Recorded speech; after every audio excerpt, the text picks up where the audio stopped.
Oh dear. For coming in after the song. You can use the Okay, the headset. I should turn off my the radio. Does radio frequency affect it? No, it no. doesn't. Tell me. Is it is your phone on mute? Let me take on mute. Silence. Let me just put Yeah. down. Hurry up. Yeah, okay. Silence.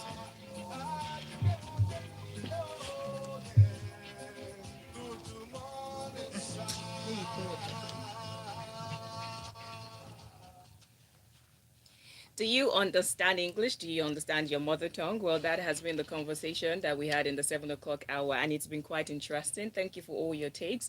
I actually had somebody correct the last message, or one of the callers. I think it was Charles that said Ndewo, Ndemi or something like that. And I had somebody say that, well, that is not so correct. When you want to greet good morning, it is Ututuoma. Well, I'll read what he said. He said, "Good morning, Smooth FM. I, Sir James from Ikeja. I want to correct one of your callers who said you should greet you good morning in Igbo, but says Ndeme instead of Ututuoma.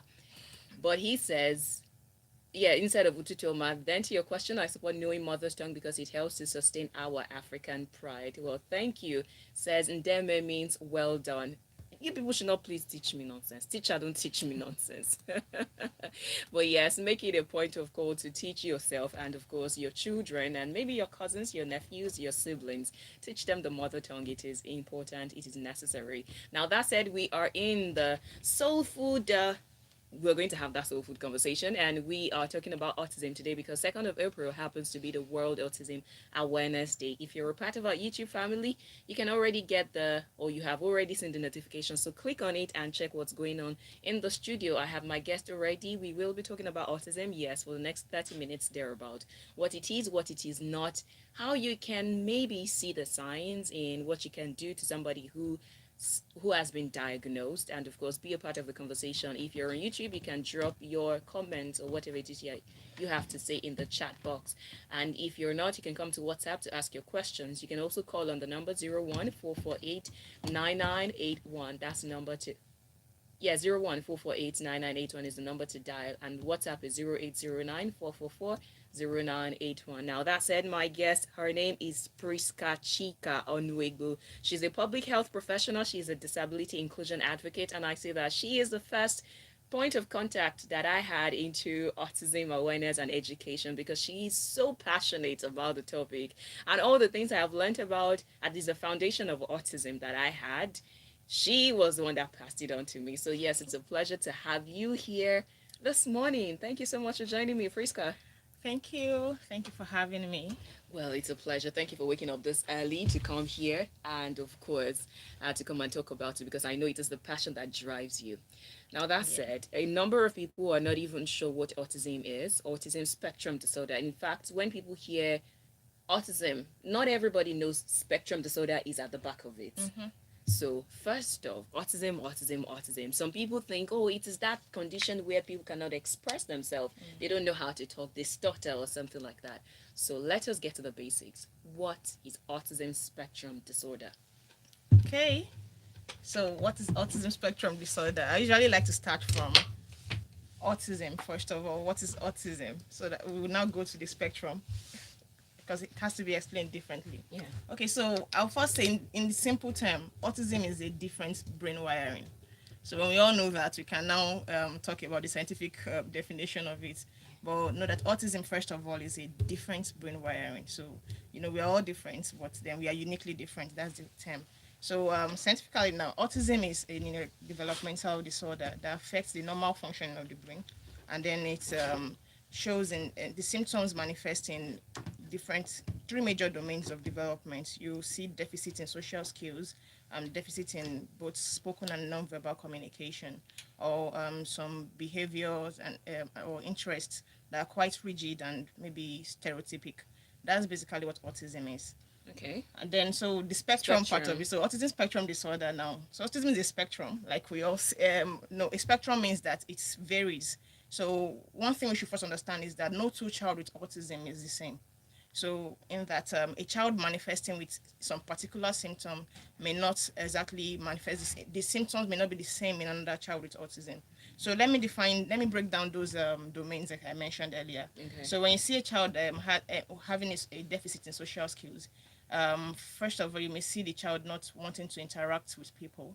So before I go to that, autism actually, the onset, you usually see the symptoms from the age of 2 years and above. Because according to developmental milestones, age 2 is when you begin to see a child at 2 years should begin to already start talking and then start making friends, and then they can play, they can even start some forms of role play from age 2. But when you're not seeing your child doing those things, you begin to say, okay, is there an issue? Is there not an issue with this child? So that's when you begin to get concerned. So it's from age 2 that you begin to see those signs. So like I was saying again, social skills, a 2-year-old who at 2 should normally be playing with her friends, or his or her friends, is not playing with friends. You now begin to wonder what is going on. Say a child that has a deficit in social skills may just want to be on by himself, or just want to play with his own toys, or does not even want to keep an eye contact. So eye contact is one thing you see again. They're not keeping eye contact with you. You're calling their names, they're not responding to their names, and then you're trying to talk to them, they're not talking back to you. You may begin to think that, okay, are these symptoms of autism? And then the communication part of it, we have different domains of that communication too. So a child can actually have it can be verbal, can be absolutely verbal. So as a high functioning child with autism can be verbal, and then some of them may have just limited speech, that they can only use a few words, and some echo.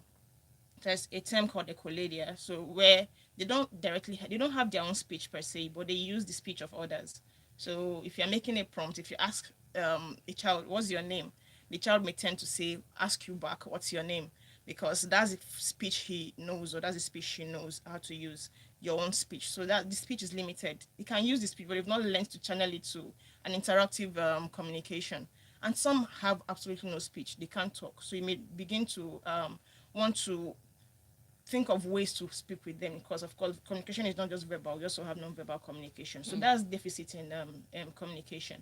And then behavior, you can have different forms of behavior, rare issues. It can be repetition in using things, maybe the same kind of routine, the same kind of walking style.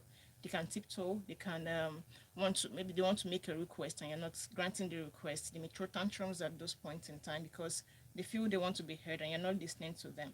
So you can have some of those behaviors. You can have repetitive behaviors like stacking of toys in a particular pattern. Notice that this child only just wants to play with this toy in a particular way. He's not going to do it another way. If you change that routine, it may affect the way the child will react to it. So those are things, those are kind of behaviors you begin to see. And then you can see sensitivity to things, maybe to touch. Some of them are usually oversensitive or undersensitive. So either touch, to taste, to sound. Might be in a place and the place is too bright and a child begins to scream. I wonder, why is this child screaming? Perhaps the light has had a different signal in the brain. Like I said again, it's a different brain wiring, so you might not be able to tell.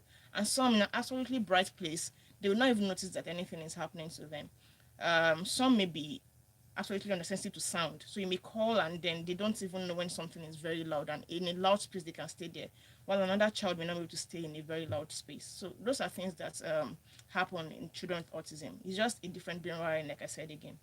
And for the spectrum, I said again that no two child with autism is the same. A child might just pick, a particular child may pick just maybe the social deficit and may present the social deficits or does the behavior deficits, while another child might present all the deficits I've mentioned earlier. While another child may just maybe present, may be able to talk very well, can relate well, and it's just going to be the behavior deficit that the child may present. So that's why it's a spectrum. No two child with autism is the same. Wow. I definitely need to take a breather and just think about everything that I've heard in the space of this 3 or 5 minutes, because it is a lot. It's quite a wide and broad spectrum, Yes, and it it is. is quite interesting because now the question on my mind is how does this even happen in children? But of course, we'll come back to that. Now, if you're part of this or you're listening and you're wondering what's going on, this is a conversation about autism spectrum disorder. Autism first, and then the spectrum disorder, which my guest has explained. Who is my guest? Her name is Prisca Chika Onuegbu. She is a public health professional and also a disability inclusion advocate. You can be a part of this conversation. Just come to WhatsApp and put your message down 0809 444 I'll be back to take them, and of course, we'll break more about what autism is and what it is not. Just music. It's smooth music. Just an ad break. Hmm? Okay, I'll break. Of course, you will not hear me with that headphone. Oh, Just wow. ad break, yeah. Mm. Talent for Kuberekete for our Nigerian youth and them sabi new technology with better ideas. Only be say some of them not they put mind for watching our leaders. So when we come back, we'll just talk about match for road. Make types. So does the spectrum cover the types? It's not, well, yeah, when you say types, yeah, well, spectrums cover, so we have low functioning autism and And high okay, functioning so we talk autism. about the low functioning autism, high functioning, and then how does this happen? How does a child have low functioning autism? Is it No, no, hereditary? yeah, okay, We will because try to break it down. We must know. Nah, this is as in the autism, I just will pray, say, may God give us better children. I be, ah. children don't go disturb us, children don't go stress us. I think of this as like, hey, God. With Motown greatest hits from as far back as the 70s. Marvin Gaye, Soulful Gay, The Temptations, Gloria Gaynor, Gladys Knight, Gladys Sexy Knight. Okay, we're coming back in soon. Blend of Motown greatest hits on your radio. Motown Monday, every Monday from 11 a.m. For the music, the smooth music, the refreshing music, the Motown special. Of course, you know you have to tune in every Monday from 10 to 1. That's when you get to enjoy Strictly So. But right now, we're talking about autism because 2nd of April happens to be the World Autism Awareness Day. And we have broken down the definition of autism and the autism spectrum disorder. If you want to be a part of this conversation on WhatsApp, you know what to do. On Twitter, tag the handle at smooth981fm, and of course, use the hashtag breakfastinbed981. But you can also drop your comment on YouTube. That's www.smooth98 no www.youtube.com/smooth981fm Lagos. That's what you're searching for on YouTube. You can drop your comment, whatever it is that you have to say, and of course see our faces. We are in the studio. We're cold. I have a jacket on. You're very welcome. Now that said, before we went on that break, we were breaking down the broad spectrum of autism and how it is very unique to each child. No Yes. two children have the same symptoms. One child can decide to have one, and another child can say, I want to pack everything. Mm-hmm. Now, let's talk about the high functioning and the low functioning autism. Okay. And let's further break it down because we've heard of Asperger's syndrome and all of that. So let us just shine more light on it. Okay. So, there's low functioning autism and there's high functioning, and I think that's what actually define the spectrum of autism. So while we have all those three symptoms presenting in any child, you actually have, it can also affect some other parts of development like the intellectual capability of the child. So a low functioning child with autism may not be, it may have some form of intellectual disability or some form of learning disability. So it means that it may take a longer time to get the person to learn. Again, I'm an advocate of each child. Every child can learn. However, a child on the low functioning spectrum it may just take a longer time to teach the person what you want the person to learn. While a high functioning autistic child is highly intelligent. You've seen people always say that yeah, any child with autism actually is very intelligent, they are very bright, but not every child may be very intelligent. Because again, this is a cause of autism is genetics. So if high intelligence quotient is not in the gene, of course, I'm not sure the child, just that when with every form of disability, a part of the body or system is disabled. You begin to see that another person functions better in other. They seem kind of very smart in other areas. But then high functioning is just that they may show some of the symptoms. So he is able to understand his environment to some extent. Is highly functional in academically, and then can make a few friends. Maybe once in a while can make friends. Some of them don't want to make friends. They just want to be on their own. They're highly intelligent, but this is how I want to do my things. They still have those routine behaviors. They still have those repetitive behaviors. They may still have times when they get to pace around the house and walk around the house, and you're wondering what's wrong with them. but they can communicate with you when you want them to communicate with you. That's high function. At least the child can still interact. These things are not really affecting their day-to-day activities. And then when it comes to the low functioning, you may need to now get them to really do what you want them to do. They may have difficulty making friends at all, speech. They may have it's just almost like all the symptoms that I mentioned earlier put together, and then the child is manifesting almost everything, and it's affecting also the day, because once the child may not doesn't know how to communicate, a teacher or a learner or a parent may not know how best to get them to learn. So Yeah. getting them to learn at that point may be very difficult. So that's the spectrum. So it's usually in terms of the difference is majorly okay how well they can intellectually they can function. Okay. On YouTube, Francis Lemchi says, "Good morning. Interesting discussion. In the spectrum, how do you classify low functions and high functioning, I believe?" Well, she just I think we explained just that. explained that. Yes. So Okay. you see, we went ahead of you and read your mind. So you're welcome. Of course, you can also join this conversation and drop yours like Francis did on YouTube's youtube.com/smooth92 FM Lagos. And on WhatsApp, it is 0809 444 0981 to dial 01 448 9981. Now, let us go to the big question. But before then, of course, the big question is the causes of autism. Before then, according to the data by WHO, it is said that autism is said to affect about 1 in 100 children, which could be more in the world. It is said that this estimate represents an average figure, and reported prevalence varies substantially across studies.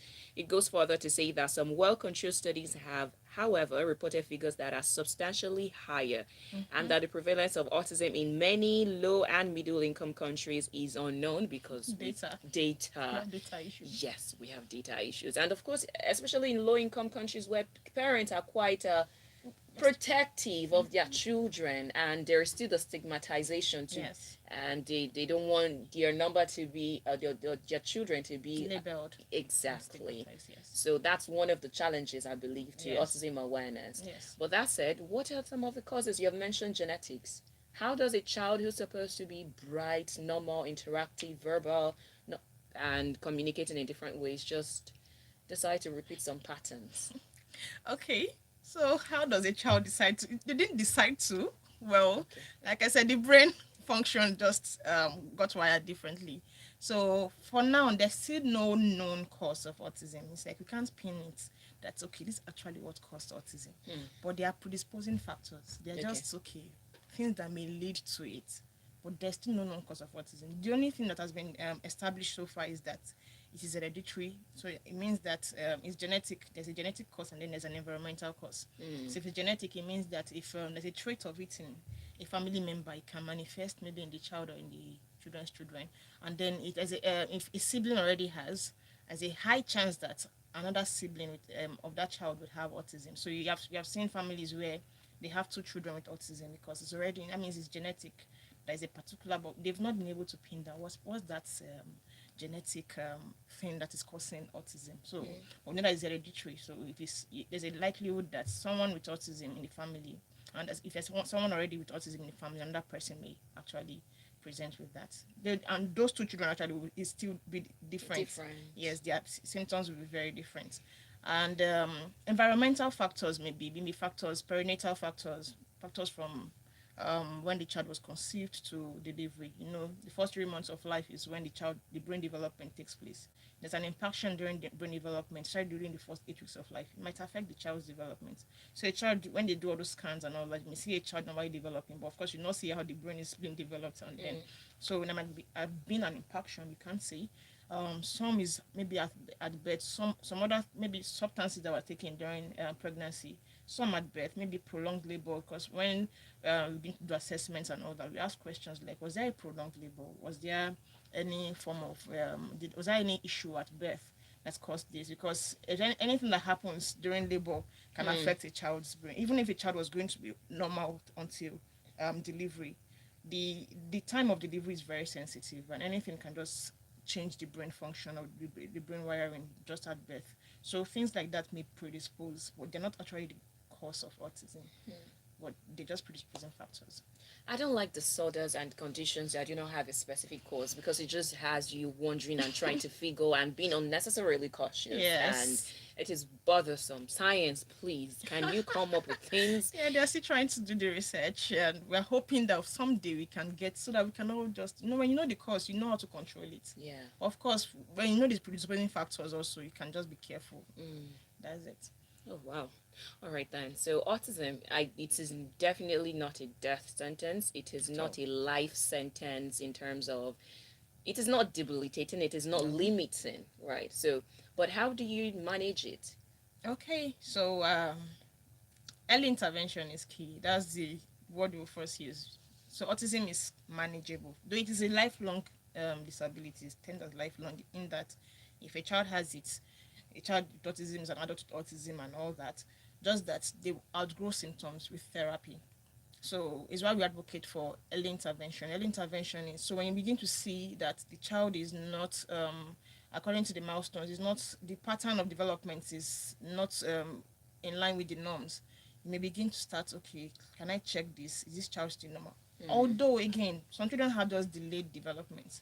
Will not rule out the fact that some children just have delayed development. So sometimes parents are worried. He's already 2 years old. He's not even talking. Cannot even say papa. He cannot say mama, and all that. Or some say, but he was talking before, because we have regress. Some people actually have picked speech before and then they regress. So that's another form, a part of autism too. So you actually have a normal development and then they just regress. So like, boy, she used to talk. She called me my name and she could do things, but now she has regressed. So it can happen like that too. But when we begin to see those symptoms, just go for an assessment of the child. We have people who assess. I personally am affiliated with the Autism Awareness Foundation, and we run assessments. We run consultations for parents and for children. So we assess them, and then we link them up for to the appropriate care they should have. So different people have to work on each other. If it's an occupational issue, maybe an occupational therapist has to check what is going on. A speech therapist is needed, would let you know. If a behavioral therapist is needed to check the child, assess the child, we check, okay, to exactly know what exactly is happening. So it's like a team of people working together to assess this child. But then early intervention again is key, because once you start therapy early enough, you can begin to help the child outgrow those symptoms that are causing the. Is it a condition where the children have to take drugs? No, no. If they have to take drugs, then it's not autism. It can be a medical issue. So, again, like comorbid factors, like comorbid symptoms. Like a child with Down syndrome actually has symptoms of autism. So it's not like it's only a particular thing. You can show all the symptoms, and then it's actually showing. Down syndrome, can see Down syndrome physically when you see the child. Autism is not showing on the face. It's just those domains when you begin to see those deficits. They don't know that this is autism. So yes, a child may have needs for drugs, but not because of autism. What we treat autism actually is therapy, not the drugs. If they have that, maybe they have other issues that are coming with it. Some may have seizures, some may have, but it's not autism. There must be some other medical issues that require taking of drugs. Or maybe, of course, if they are present, because some children may not be able to sleep because of hyperactivity also. You may need to take, something that can suppress the hyperactivity and then make them sleep better also. But then the drugs do not treat the symptoms of autism at all. Speaking of hyperactivity, ADHD is, remind me, Attention deficit hyperactivity disorder. Is this under the spectrum? No, it's not under the spectrum. It's different. It's different, but then a child with autism can present with hyperactivity. Oh, man. Yes.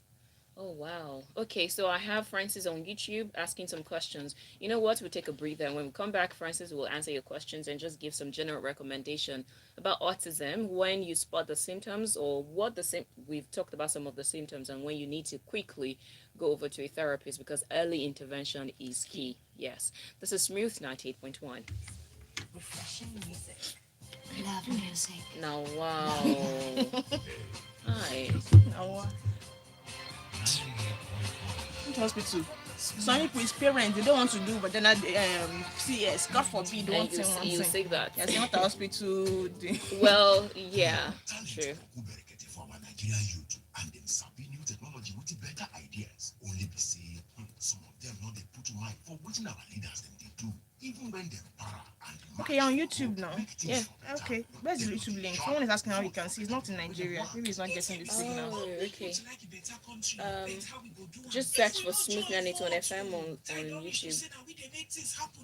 As we plenty pass these old people, we fit use our vote to bring better things for the country. Go, Nigeria. Go register. Collect your PVC. Ready to vote. Now, Okay. Anap Foundation bring una this message. For more tori, visit www.gonigeria.com. Hey, this is Prisca. All right, we're coming back. You're listening to Nigeria's We have just 5 minutes left. So, Yeah, time flies. isn't it? Smooth 98.1. Love music, love life. When I say that it's true. Smooth. Smoother than a fresh jar of If you think a fresh gel skippy is really smooth and sweet and lovely, well, wait until you try us and all that we have to offer you. This is Smooth 98.1. I love music, love life. We are talking about autism spectrum disorder. If you're just joining us, you have missed out so much, but don't worry, I'll save up the link for you on YouTube. So right now you can just quickly go to our YouTube channel, www.youtube.com/smooth92fm Lagos, and then click on the subscribe button and also on the notification bell to avoid situations like this where you're missing out on very important education and information. And of course, be nice and kind and share this with somebody else. Don't let them miss out on anything going forward. That said, my guest is Prisca Chika Onuegbu. She is a public health professional, a disability inclusion advocate, and somebody very passionate about this autism gospel and enlightening people, telling them early intervention is key. That said, we do have a question on YouTube, or two questions from Francis saying, prolonged labor, that's part of the predisposing factor, I think, risk factor. So what are hospitals doing to forestall this? Well, I don't know what hospitals are doing to forestall it, but then I think it's up to us to also take action. So I know some people are still averse to CS, having everybody wants, okay, you want to deliver like the Hebrew Hebrew women women, just have, yeah, we all pray to just deliver smoothly. But then if it's already getting prolonged, please, by all means, just do whatever will save the child. Think safety first. Nobody has died through is maybe it's only complications from CA. Nobody, even people from doing vaginal delivery, gets, God forbid anybody dies, but some people die from it. So don't think it's CS that will make you die, or maybe you feel less of a woman if you go through CS or something. So I don't know if hospitals, because again it's consent. You actually have to, I know that you have to fill a form before you go for. So the hospital will not mandate you to say, oh, you must do this until you give consent. If you tell them that it's vaginal delivery you want, they are going to absolutely allow you to just do a vaginal delivery. If that's what you want. Though they may warn you, this may have effects or something. But again, I'm not saying that this is the cause. I'm only saying it might be a risk factor. So please let us not hold it that is a cause. So I don't know what hospitals are doing, but I'm sure that they help everyone take precaution. They tell everybody, whatever you do, your decision is in your hands. Though we may help advise you that this is the best way. But again, it's your decision to make. Yeah, you will live by your faith. Yes. That's totally fine. Live by your faith, but then also consider your child. If your faith is very small and it is shaking, well, do the needful. Now, that said, let's put a balance to it. You've talked about watching out for those symptoms, the verbal, the social, and all of that. But then how do we make sure that we do not go to the other extreme where we're now looking for, once a child does not say something, or once a child says something too much, we're beginning to get on the edge? How do we get or strike that balance? What are those things that we should be mindful of before we run to the doctor and say, oh, I think my child has autism? Okay, so again, like I earlier mentioned, I said that sometimes it may not be a delayed development. So you can still watch the child at 2, especially for some people are firstborn. Some people don't get to talk, interact with family members. I mean, think that maybe they don't have anything there. They don't want to talk to you. You may just learn to watch the child. Is it because you're not speaking enough with this child? Is it because of this? But then if the symptoms are not manifesting fully in all the 3 domains, you've not really noticed something that is very, you're concerned about this thing, you may just still watch. That's the word. I will not take a break, but just watch 2.5 years. What's the child doing? And if it's getting close to there, you may begin to know. But at those points, if you have therapists as friends, if you have people, just begin to look out. Not that you are raising concerns, but just, okay, can you check my child? Is this, because trust me, a certified therapist knows okay, when they see these things, so we cannot make diagnosis, because eventually it's a team of people that will come up with this. And when everybody has checked, and audiologists may even go, because sometimes some parents will say they called their child and the child was not listening, but the child is not deaf. He just want to be in his own world and he's not listening to you. So get an audiologist to run the test. Okay, but it came back perfectly fine. The hearing is very sound and all that. Okay, that's fine. Let's keep watching. When it gets concerned, when you start saying, okay, there's some other things, I'm seeing repetitive movements and all that. Okay, you may now start getting concerned, but you just keep watching, and there's no panic in it. When you know that the symptoms not fully manifest, you may now begin to get help. But Yeah. no panics actually. I would say this: know your child so that you know when something is wrong and when something is regressing. Since you mentioned that there is a There's regressive one, yes. regression. So know your child. You want to say something? Yeah, and I want to say that, of course, most of us, even I'm sure as I'm talking now, some of us begin to think that, do I have autism or something? Because most of us even manifest some of these As symptoms adults? also. Yeah, I don't know. Sometimes you do things, and so and there's this word where some people say, I have OCD or something because I'm doing this particular way, and then it's a part of a symptom of autism. So when they begin to do things, the routine way of doing things, but it doesn't mean you have autism. So just think about yourself also. You thought about at some point maybe you actually had some of these things. So it's why you should not actually label a child until a proper diagnosis has been done. So no labeling. Thank you. I think we actually should talk about OCD because that word gets thrown around a lot. You like, yes, of course, you like everybody. Well, let me not say everybody likes neat places and arranged places, but a good number of people like neat and arranged places.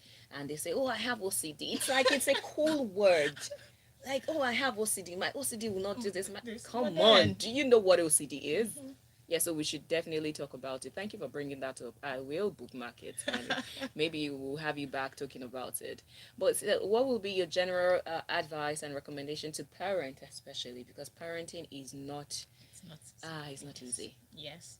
So what we tell parents is this: first of all, acceptance is key. If you already have a child on the spectrum, because some parents are still living in denial, and the longer you stay in denial, the longer it is to get help. Some will say, no, I'm seeing these things, but no, no, no, no. By the grace of God, it's not what it is. It is not what I'm seeing. God will help. Yes, God is going to do the work also, but then get help. Then accept it. Because when you accept, acceptance is the key. That's the first thing you need to do before you now begin to seek therapy. Okay, this is this. You're accepting, and then sometimes you will need to take a break also. There are circles of parents who have of children with special needs. You can also begin to find those social support systems that can help you, because it can be overwhelming. It can get overwhelming at some point. So then get the social support system you need to get. So everybody helps you stay strong. This person tells you, okay, this is how I've done mine. Don't worry, you're going to be better and all that. So yeah, acceptance, love yourself also, because some people begin to regret things and all that. No, this is not the time to make for any regrets. Just love yourself, love the child, and then seek social support. Build a social support system around yourself, and then we're good. I think you have entered your counseling mode because of the way you're just speaking softly and like acceptance. Love yourself, love your child. Okay. All right, then. Thank you so much. Thank you for this. It's been very enlightening and expository. So I hope that somebody out there already has one or at least two more things they've learned about what autism is and what it is not. And if you have missed out on the entire conversation, I am very generous. We are very kind here, and so we have saved it up on YouTube for you. You just search for hashtag soulfood981 World Autism Awareness Day, and you'll see it right there. Watch it as many times as you want to and send it to somebody, because information is power. It is key. It does not allow you to panic, and of course you know what to do in situations like that. So thank you again, Prisca. Yeah, thank you. And if you want to keep up with her, you can search for her on Instagram at Prisca_Chika. Chika with CHY. Yes. Yes. A very unique spelling of Chika. So Prisca_Chika. And you'll see some of the work that she's doing with autism awareness. You can also follow the Autism Awareness Foundation. Yes. That's TAAF. And then get more information about autism and what they are doing to help people across Nigeria and, of course, the rest of Africa and the world, just to stem the tide, because the World Health Organization said we are having increasing number of autism cases. We do not exactly understand why, but but we want to reduce it. Again, thank you. We'll look forward to another conversation with you. Thank you very much. All right, so that's it. Now, ladies and gentlemen, you know that we are not done. We are not yet done. Here on the Smooth Station, we are never done. But 8:40, the kids will come around and come and just check what they know and have that mental prowess and exhibition, the intelligence, and of course, everything in between, the fun. You know the rules, but if you do not come back 8:40, that's for kids between 6 to 15. Adults, you that you like to help your children to answer questions, stay away. Just give them the phone, back off, let them test what they know, and of course, learn in between all of that. For now, I'll play you something from one of my all-time favorite animation. Yes, I know. Everybody watch. Adults, do you watch animations? Once in a while. Look at you. I watch animations. I am not ashamed to say it. In fact, Encanto happens to be one of my favorite. But this one is one of my all-time favorites. It's Moana. And this is How Far I'll Go.